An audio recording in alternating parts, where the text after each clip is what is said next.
Yeah, it's really awesome actually. I'm really enjoying it.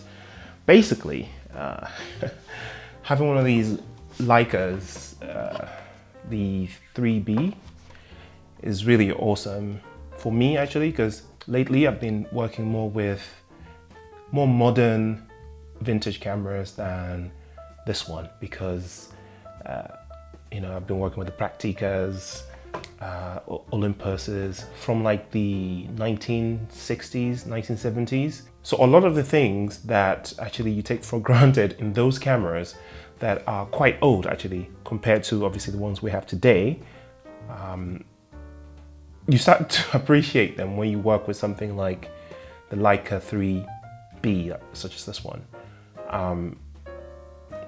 You know, people say a Leica slows them down, or a film camera slows them down, and makes them think more about the process, and makes them more sort of, how do you call it, present, you know, and make them more involved in the creative process of the picture, of the photo, rather than just shooting and you know, pressing buttons and creating all these 100 images.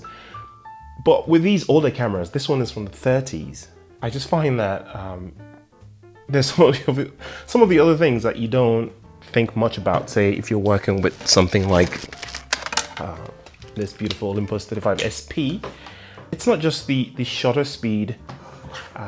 It's not just the shutter speed, the aperture settings, the ISO settings, and you know what film to choose. We're talking about loading the film into the back of the camera in the first place.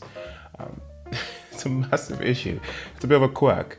The first thing that if you notice when you open this back of this camera is a set of instructions that tells you stop, don't load this, except you know it gives you some sort of instructions in German and English, and basically what it's trying to tell you is how to load the film properly.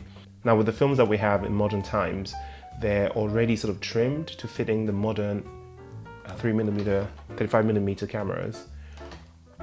But these older screw mount cameras from the 30s, and especially the Leicas and the Fed 3s, you have to sort of trim the film a little bit more in order to fit it in the back. I don't have a film trimmer, so I had to improvise. I know it's the wrong way, probably not the most accurate way to do it, but I improvised a little bit, and I used the tools that I had with me, which is a pencil and a pair of scissors. I couldn't get the nice sort of smooth curve because I didn't plan for it, I just sort of snipped. Maybe next time I'll plan for that, or maybe next time I'll just order some film trimmers off eBay or something like that. But I found it loaded with film, and another quirk with this thing is just winding it, winding the film along. It's not very reassuring that you're actually winding the film. I had to open the back and check again to make sure that it wound.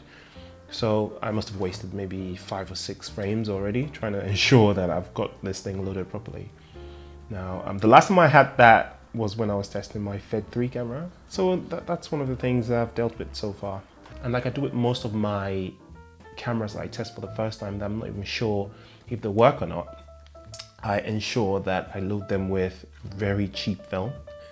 So I've used my standard Agfa Vista 200, which you can get for about £1 from Poundland if you're lucky, or you can find them for about £1.50 from other shops. And that's cheap enough to not worry so much if I completely blew it with the loading. But yeah, I'm eager to see what quality this comes out with and if it actually works at all. I mean, I've looked at the shutter speeds, and I mean obviously the aperture, the lens itself is replaceable. I've tested that with my A6000. I can see that all the apertures are working perfectly. The shutter speeds, they sound different. You know, the actions are smooth. There's no stiffness or corrosion or any of that sort of stuff anywhere. So it seems to be working properly. The viewfinder is working perfectly. The rangefinder mechanism is working perfectly. Talking of which, there's something about this lens that I'm going to talk about in another video, something to do with the pros and cons of having a pancake lens or a small profile lens such as this one, as opposed to something like the Helios 44-2.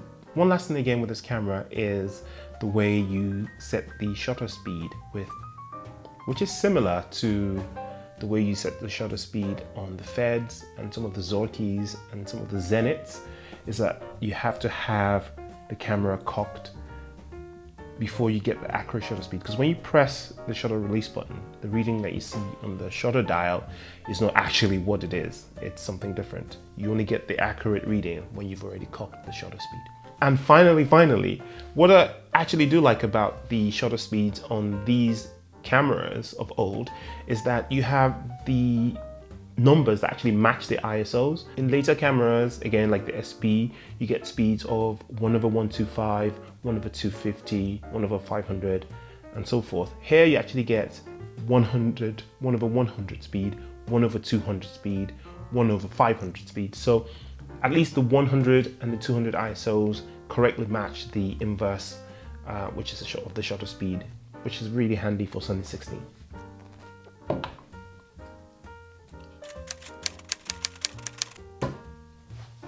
Right,